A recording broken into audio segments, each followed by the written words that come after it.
तर सिलेंडरच्या भावामध्ये जवळपास 60 रुपयांची वाढ झालेली आहे आणि देशामध्ये खरं तर गॅसच्या संदर्भातला तुटवडा जो आहे तो निर्माण झालेला असल्याचं पाहायला मिळतं. एकीकडे इराण आणि अमेरिकेचं युद्ध सुरू आहे. या सगळ्या तणावपूर्ण परिस्थितीमध्ये ही अशी परिस्थिती जी आहे ती भारतात उमटलेली आहे आणि 1-2 रुपयांनी नव्हे तर 60 रुपयांनी सिलेंडरचे भाव वाढलेले आहेत आणि आता व्यावसायिक सिलेंडर देखील आता बाजारात विक्रीसाठी जो आहे तो उपलब्ध होताना पाहायला मिळत नाही. नाही, अजून परिस्थिती बिकट होणार आहे.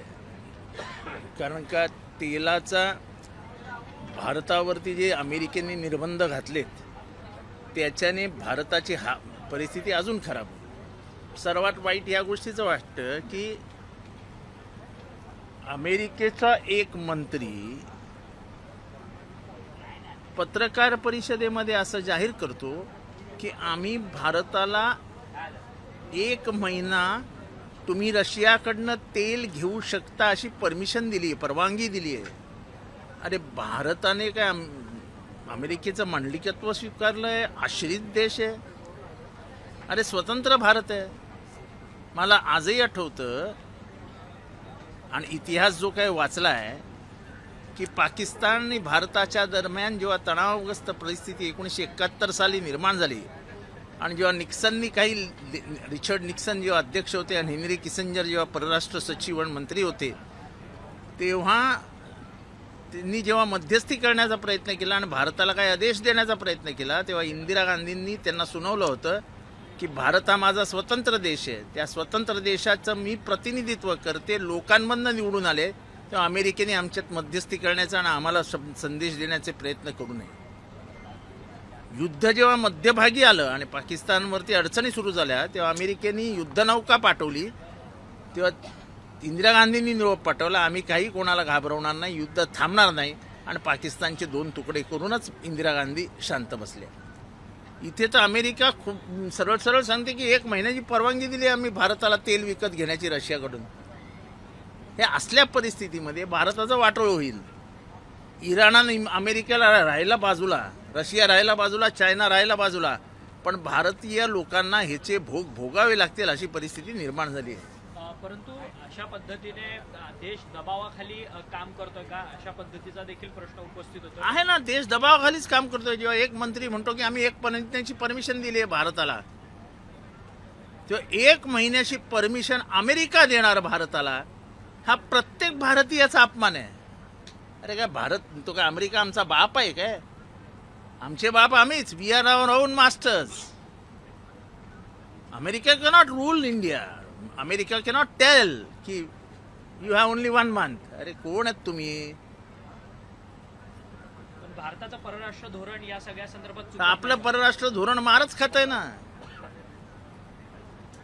आपलं परराष्ट्र धोरण मारच खात आहे. इराण आणि अमेरिकेच्या युद्धामध्ये, इस्रायलच्या युद्धामध्ये आपली काही भूमिकाच नाही आहे आणि कारण नसताना आपली लोक पिसली जात आहेत. परंतु ह्या सगळ्या युद्धांमध्ये खरं तर गॅस दरवाढी मोठ्या प्रमाणात झाली आहे. याचा फटका हा आता सर्वसामान्य भारतीयांना बसताना पाहायला मिळत आहे. या गॅसमुळे हा आज ना उद्या बसणारच होता. असं आहे की उशिरा का होईना पण भारतीयांना डोळे उघडे करावेच लागतील.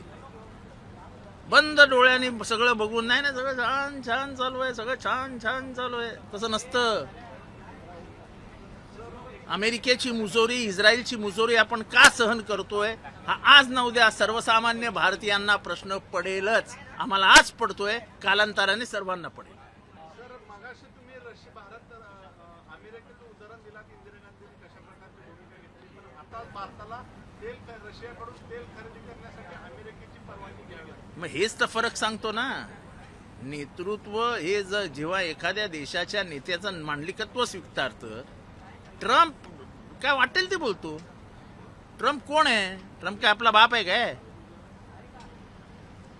भारताची संस्कृती, भारताचा इतिहास हा इतका प्राचीन आहे की विचारता सोय नाही. अमेरिकेचा काय इतिहास आहे? अमेरिकेला काय इतिहास आहे? अमेरिकेचे काय म्हणजे म्हणजे काय 2000-3000 वर्षापूर्वीचा काय इतिहास आहे? काय नाही. अरे कुठे भारत, कुठे अमेरिका? ठीक आहे, तंत्रज्ञानाच्या माध्यमातून अमेरिका भारताच्या खूप पुढे आहे, पण भारताचा ती बाप नाही आहे. अमेरिका परवानगी देईल आणि भारत काही करेल अशी परिस्थिती निर्माण होता कामा नये, होऊ देता कामा नये. याचं सर्वसामान्य आज नाही तर उद्या कधी ना कधी तो डोळे उघडेल.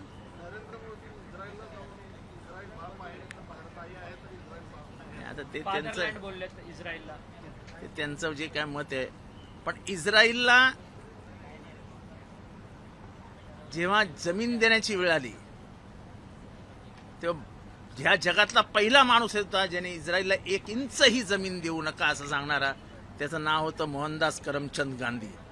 दुसऱ्या महायुद्धानंतर जेव्हा जमीन देण्याची वेळ आली तेव्हा यांना 1 इंचही जमीन देऊ नका असे जेव्हा जगातले मोठे नाव नेते सांगत होते त्याच्यातलं एक नाव होतं मोहनदास करमचंद गांधी म्हणजेच महात्मा गांधी. कारण का त्यांना त्यांची नियत माहिती होती. 1 इंच जमीन दिली, आज पूर्ण परिसर खाऊन टाकला. लाखो हजारो म्हणजे करोडो रुपये लोक माणसं मारली गेली. आज गेल्या 60 महिन्यामध्ये कमीत कमी 20-25 हजार लहान पोरं मारली आहेत. एवढी लहान पोरं क्रूर आहेत. बोलायला कोणी जगाच्या पाठीवर माणसं शिल्लक राहिलेली नाहीत, कोणी बोलत नाही. आणि ज्या भारताने कायम भूमिका घेतली होती तो भारत शांत बसला. सर, अजित पवार यांच्या दुर्दैवी विमान अपघाताच्या मृत्यूच्या संदर्भात आमदार रोहित पवार सातत्यानं इंडिया आघाडीतल्या खासदारांची भेट घेताना पाहायला मिळतात. त्यातच रोहित पवार यांनी ट्विट केलंय की रोहित सिंग जे VSRचे मालक आहेत त्यांच्या लग्नाला प्रफुल्ल पटेल यांची उपस्थिती होती, त्यामुळे प्रफुल्ल पटेलांनी या सगळ्या संदर्भातचा खुलासा केला पाहिजे. अशा पद्धतीचं ट्विट जे आहे ते रोहित पवार करताना पाहायला मिळतात. कुठेतरी अजित पवार यांच्या जो काही अपघाती मृत्यू आहे त्याचा मृत्यूचा रोख जो आहे तो प्रफुल्ल पटेल यांच्यावरती आहे का असा सवाल निर्माण. प्रफुल्ल पटेल यांच्यावरती रोख आहे असं मला वाटत नाही. पण त्याच्यात काय प्रफुल्ल पटेल खुलासा करतील ना, ते लग्नालाच गेले होते. पण एकंदर VSR कंपनीची जे गांभीर्याने चौकशी व्हायला हवी ते गांभीर्य CID कडे दिसतच नाहीये. तो मालक बाहेर फिरताना दिसतोय, आतमधनं बातम्या येत आहेत की इन्क्वायरी चालू होती तेव्हा तो क्रिकेटची मॅच बघत बसला होता.